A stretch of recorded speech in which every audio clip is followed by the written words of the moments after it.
मैंने कहा कि बिन तेरे कैसे कटेगी जिंदगी, जलते हुए चिराग को उसने बुझा दिया कि यूं।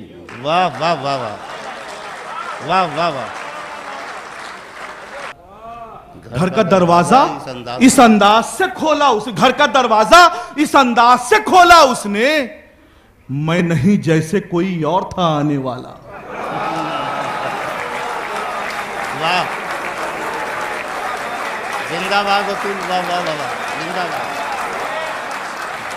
यकीनन अब कोई ठोकर लगेगी, बहुत मगरूर होता जा रहा हूँ।